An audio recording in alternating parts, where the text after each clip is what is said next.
Now, our top story, if you ever imagined what you'd do during simultaneous global and national crises, the answer is watch the president walk slow down a ramp. Look at that. The incident leaves Americans wondering whether his steady intake of amphetamines and friolator residue is making his body harder to live in. The president took a break from begging God to give him even one more month to clarify. The ramp that I descended after my West Point commencement speech was very long and steep, had no handrail, and most importantly, was very slippery. The last thing I was going to do is fall for the fake news to have fun with. Final 10 feet, I ran down to level ground. Momentum! Frank, can we expect the president to tear gas West Point and pose on the ramp with a Bible? No, I think that day has passed. We should look for that follow-up act, I think, in his rally in Tulsa later in the week. Now, I have a little bit of experience in this area, and my guess is he had some sort of fistula adjustment, that may be more commonly known as ass surgery. Oh, yeah. Moving on to something a bit more serious, the president drinks water like a weird little boy. Frank, what do you make of this besides the president drinks water like a broken C-3PO? His policies, he doesn't even know what they are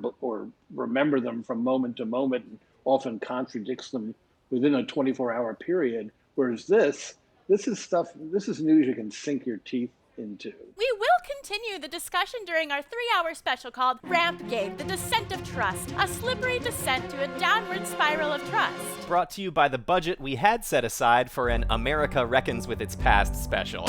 This just in, the Supreme Court has released a rainbow decision for Pride Month, ruling 6-3 that discrimination based on sexual orientation is illegal under the Civil Rights Act. Now it doesn't matter who you love. You won't face unfair treatment at the job you were laid off from 3 months ago. Frank, is this a brave stance by SCOTUS, or are they just bravely building up credibility before choosing our next president? Either way, it is brave. Very brave. Yeah, So very brave. It's so Brave. brave, so ahead of the times, right? I mean, it is ahead of the Trump White House, I'll say that much.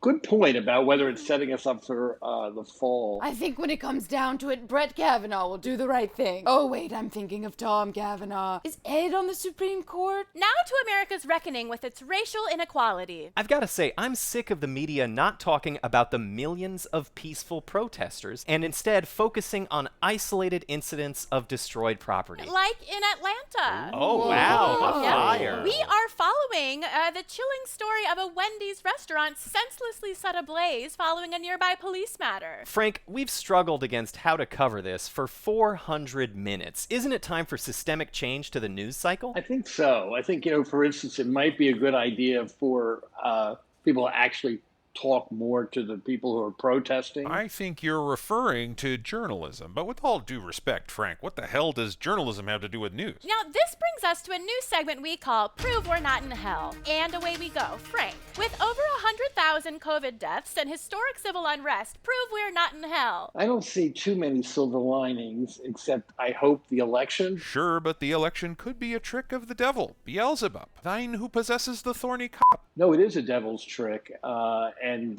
who knows what form it's even going to take, or whether or how it's going to be enforced if the results go against the incumbent. Well, you heard it from New York Magazine's Frank Rich. We are in hell, and if Biden is elected, it's a trick of the devil. Great job, Frank. Thanks.